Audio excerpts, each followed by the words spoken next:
अजीत पवार मरे या मारे गए, सवाल एक बार फिर से बड़ा हो गया है, क्योंकि खुद उनके भतीजे ने ही इस घटना पर साजिश का दावा कर दिया है। कह रहे हैं कि यह सिर्फ एक हादसा नहीं हो सकता। जी हां, महाराष्ट्र के पूर्व मुख्यमंत्री के भतीजे रोहित पवार का दावा है कि अजीत दादा की मौत जिस तरह की दुर्घटना में हुई है उसमें बहुत सारे संदेह हैं। इन्होंने तमाम सारे तर्क भी रखे हैं कि साजिश की बू क्यों आ रही है और तरह तरह की जांच की मांग भी कर रहे हैं। पायलट बदलने और ड्राइवर की हत्या की कहानी भी सुना रहे हैं। ये भी सवाल कर रहे हैं कि जिस पायलट को शराब पीने की वजह से यानी नशे में धुत रहने की वजह से सजा मिल चुकी है, चेतावनी मिल चुकी है, उसे उड़ाने क्यों भेजा और जिन पायलट्स को जाना था वो लेट क्यों हो गए। मौके से इन्हें अजीत पवार की घड़ी मिली और भी तमाम बातें इन्होंने बाकायदा प्रेस कॉन्फ्रेंस करके देश के सामने रखा है। और यहीं से सवाल पैदा हुआ कि अजीत पवार की मौत दुर्घटना में हुई या फिर साजिश के तहत हत्या में हुई। इन सभी मामलों पर चर्चा करेंगे। इसके साथ ही बात करेंगे कर्मा रिटर्न्स की। कहा जाता है कि व्यक्ति के कर्म उसके सामने लौट कर आते ही हैं।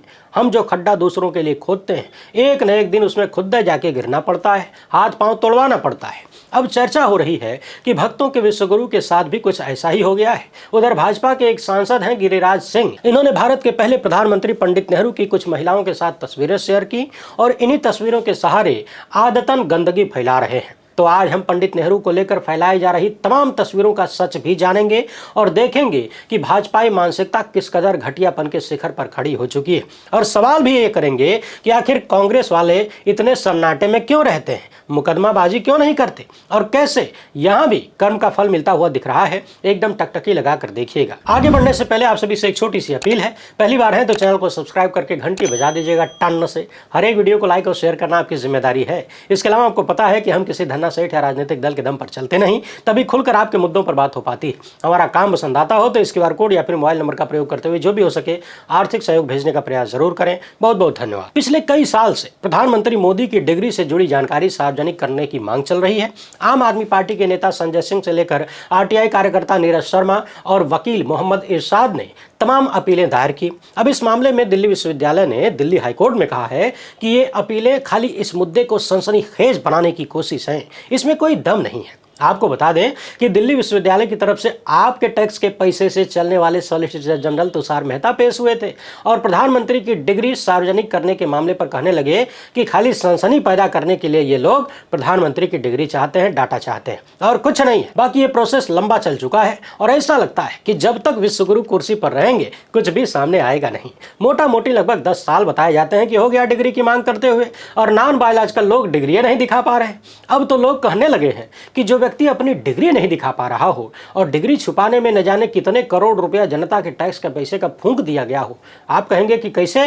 तो ये जो बड़े बड़े नाम के वकील जा रहे हैं डिग्री छुपाने के लिए, गुजरात से लेकर दिल्ली तक के जज बैठकर जो सुनवाई कर रहे हैं, ये सब खर्चा ही तो है। अगर विश्वगुरु ने एक झटके में डिग्री दिखा दिया होता तो इतने साल से जो प्रपंच फैला हुआ है, ये जज साहब लोग, वकील साहब लोग किसी और काम में लगे होते, न फैलता ये प्रपंच। तो अंदाजा लगाइए कि तमाम वकीलों, जजों और तमाम संस्थाओं के जो लोग डिग्री छिपाने में ड्यूटी पर लगाए गए हैं, उनके ऊपर कितने करोड़ रुपए फूंक दिए गए होंगे। और अब सरकारी वकील दिल्ली यूनिवर्सिटी से कह रहे हैं कि ये खाली सनसनी फैलाने के लिए किया जा रहा है। सवाल यह है कि आखिर प्रधानमंत्री की डिग्री में सनसनी जैसा क्या है? किसी की भी डिग्री में सनसनी जैसा क्या हो सकता है अगर वो फर्जी ना हो तो? अगर आप चाहते हैं कि सनसनी न फैले तो चुपचाप डिग्री दिखा दीजिए। इस हिसाब से तो आप जानबूझकर सनसनी बनाते हुए बनाए रखना चाहते हैं, या फिर डर इस बात का है कि डिग्री अगर दिखा दिया तो सनसनी हो जाएगी, क्योंकि डिग्री में ही बहुत कुछ सनसनी है। जरा सोचिए, यदि सब कुछ सही है तो फिर छिपाने की जरूरत क्या है? अभी कुछ दिन पहले ही मैंने एक वीडियो में कहा था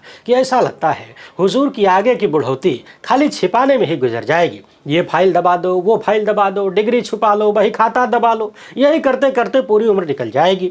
हाल ही में प्रधानमंत्री कार्यालय से लोकसभा सचिवालय को कहा गया कि PM केयर फंड, राष्ट्रीय आपदा राहत कोष और सैनिकों के लिए जो फंड है उसकी चर्चा लोकसभा में नहीं हो सकती, सवाल नहीं हो सकता। यानी वहां भी हिसाब किताब दबाना है। अमेरिका के साथ कौन सी डीलिंग फीलिंग करके आए हैं अब तक मुंह खोल के नहीं बताए हैं, यहां भी छिपाना है। और छिपाता कौन है ये आपको पता है। जो व्यक्ति ईमानदार होगा, साफ सुथरा होगा, चोरी चकारी नहीं किया होगा, उसे छिपाने की जरूरत नहीं। बहरहाल देश का राजनीतिक माहौल ऐसा बन गया है कि लगभग हर हादसा साजिश की तरह नजर आने लगता है। CDS Vipin Rawat helicopter crash में मारे जाते हैं, इसके बाद गुजरात के पूर्व मुख्यमंत्री प्लेन क्रैश में मारे जाते हैं, और हालिया घटना महाराष्ट्र के उप मुख्यमंत्री अजित पवार भी प्लेन क्रैश में मारे गए। और जैसे अब तक की तमाम ऐसी दुर्घटनाओं में कुछ भी सामने नहीं आया, सब कुछ गोल गोल रह गया, यहां भी वैसा ही गोल गोल हो जाएगा। मगर इसी बीच अजित पवार के भतीजे रोहित पवार ने कुछ बड़े प्रश्न खड़े कर दिए हैं। इनका कहना है कि मेरे चाचा और महाराष्ट्र के पूर्व उप मुख्यमंत्री अजित पवार की मौत किसी साजिश का हिस्सा हो सकती है। यह सिर्फ एक दुर्घटना नहीं थी। इस मामले में विशेषज्ञ एजेंसियों द्वारा साफ सुथरी निष्पक्ष जांच होनी चाहिए। रोहित पवार ने क्या क्या सवाल उठाए हैं, जरा ध्यान से सुनिएगा। इन्होंने एक किताब का जिक्र करते हुए कहा है कि किसी को मारने का सबसे आसान तरीका होता है उसके ड्राइवर को मार देना, और हादसे से एक दिन पहले अजीत दादा को मुंबई से पुणे कार से जाना था, लेकिन उन्होंने ये यात्रा रद्द कर दी, टाल दिया। उस दिन उन्हें एक बड़े नेता से मुलाकात करनी थी। यानी इस दुर्घटना से एक दिन पहले अजीत पवार को बाय रोड कार से मुंबई से पुणे जाना था बड़े नेता से मुलाकात करने के लिए, लेकिन वो कार से नहीं गए, यानी कार की यात्रा को टाल दिया। रोहित पवार कहते हैं कि पूरा महाराष्ट्र इस सवाल का जवाब ढूंढ रहा है कि यह विमान हादसा था या कोई साजिश। आगे रोहित पवार ने आरोप लगाया कि दुर्घटनाग्रस्त लियरजेट विमान की मालिकाना कंपनी वीएसआर का डीजीसीए के अधिकारियों पर बड़ा प्रभाव है और यह कंपनी कुछ भी करवा सकती है, अपने आप को बचा सकती है। रोहित पवार ने आरोप लगाया कि वीएसआर कंपनी के एक विमान का 2023 में भी हादसा हुआ था, उसकी फाइनल रिपोर्ट भी आ चुकी है, मगर इसके बावजूद कंपनी के विमान बड़े बड़े नेताओं को लेकर उड़ान भर रहे हैं। आखिर क्यों इस कंपनी का लाइसेंस रद्द नहीं किया गया? इतना ही नहीं, रोहित पवार ने अजित पवार का विमान उड़ाने वाले पायलट सुमित कपूर को लेकर भी गंभीर संदेह जताया है। इनका कहना है कि हादसे से पहले सुमित कपूर को हांगकांग से आने और शराब पीकर उड़ान भरने को लेकर चेतावनी दी गई थी, और पायलट सुमित कपूर का आप जो पुराना रिकॉर्ड है वो भी संदिग्ध है।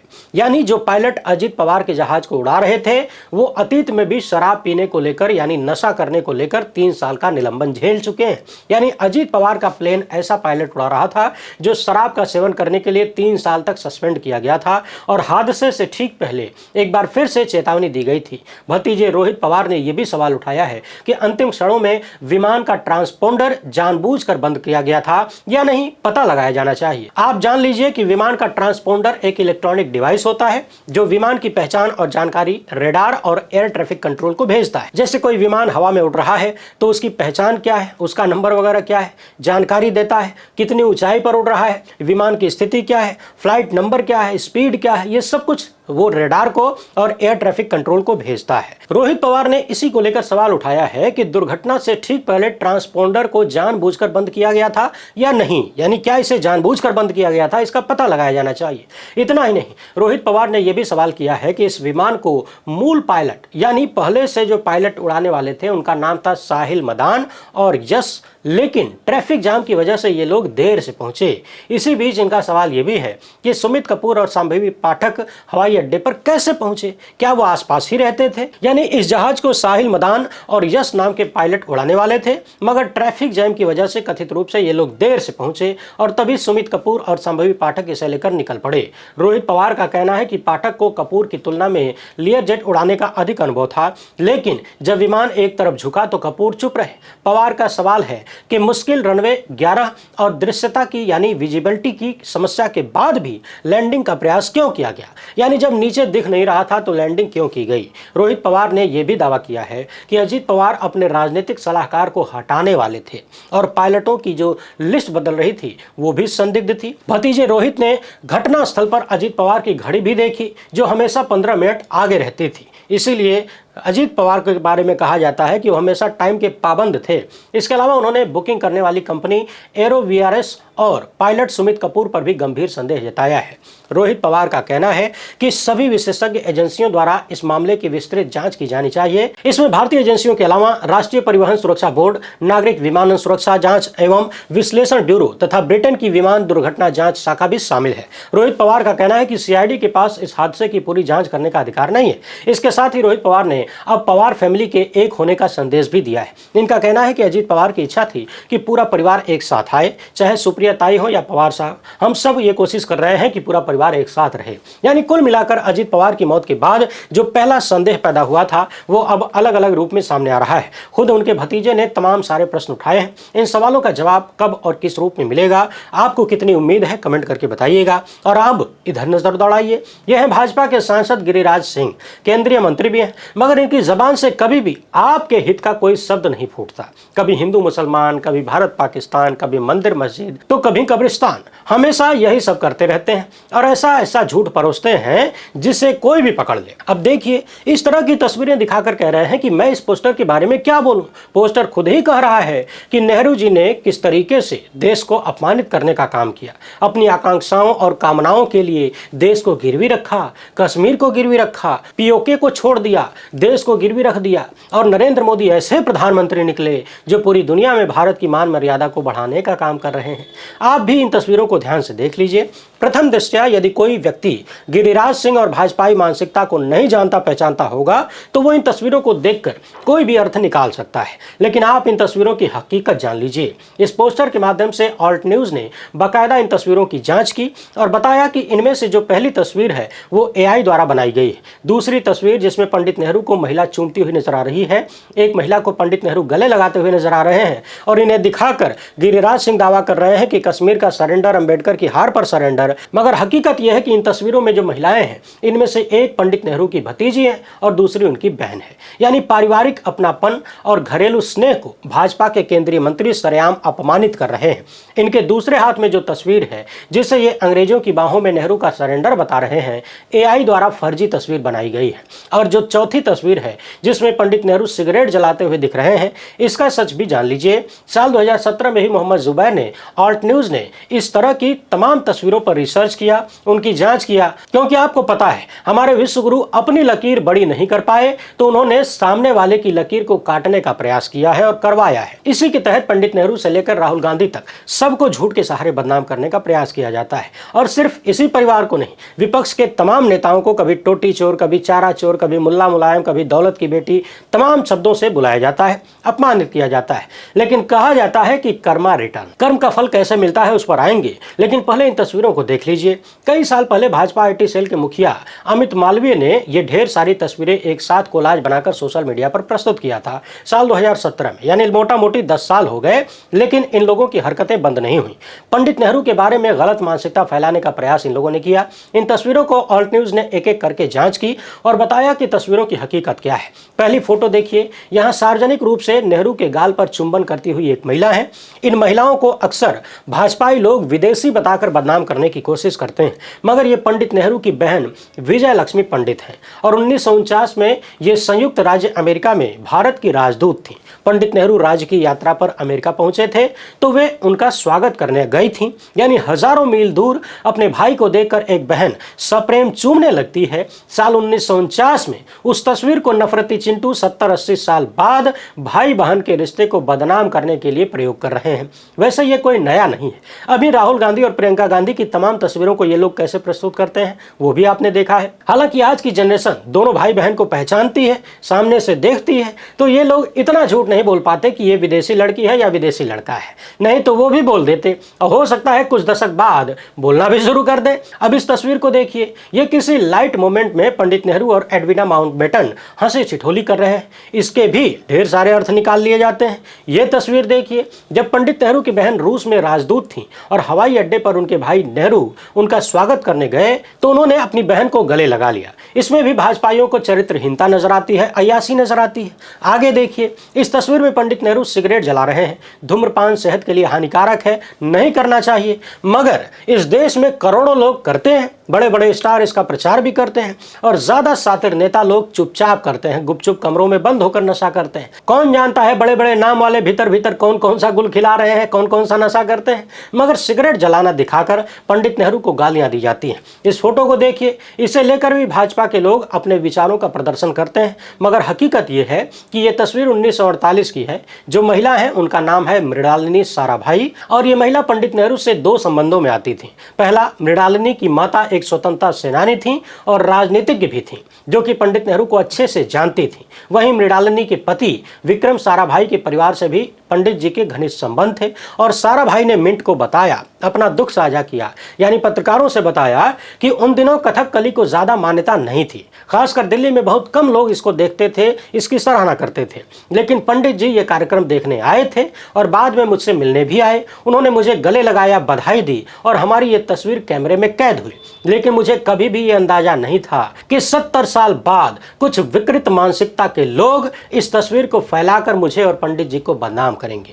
यानी ये महिला भी शर्म महसूस कर रही है कि अमृत काल में भाजपाइयों ने ऐसे ऐसे घटिया और गंदे विचारों के लोगों को आगे कर दिया है जो किसी की तस्वीर को उठाकर गंदगी फैलाना शुरू कर देते हैं। अगली तस्वीर देखिए।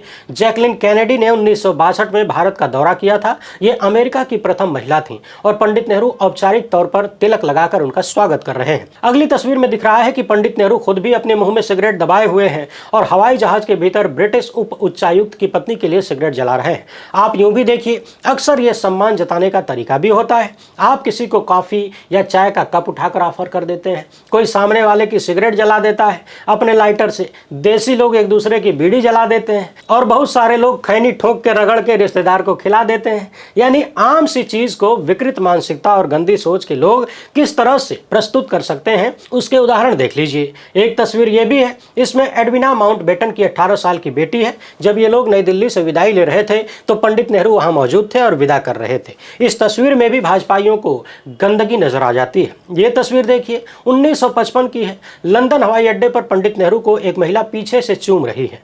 प्रथम दृष्टया कोई भी व्यक्ति अगर गलत मानसिकता से देखे तो इसमें गंदगी ही ढूंढ सकता है, मगर हकीकत यह है कि जो महिला चुंबन दे रही है वो पंडित नेहरू की भतीजी है और उनकी मां सामने खड़ी है और मां उस वक्त ब्रिटेन में उच्चायुक्त थी। यानी ढेर सारी तस्वीरों को कोलाज करके भाजपा के आईटी सेल के मुखिया ने जो दिखाने का प्रयास किया वो पूरी तरह से फर्जी था। जो महिलाएं पंडित नेहरू को गले लगा रही हैं या चूम रही हैं, अपना स्नेह प्रकट कर रही हैं, वो उनकी बहन और भतीजी हैं। इसमें एपस्टीन फाइल जैसा कुछ भी नहीं है। ये तस्वीरें एक स्वाभाविक और घनिष्ठ पारिवारिक संबंध को दर्शाती हैं।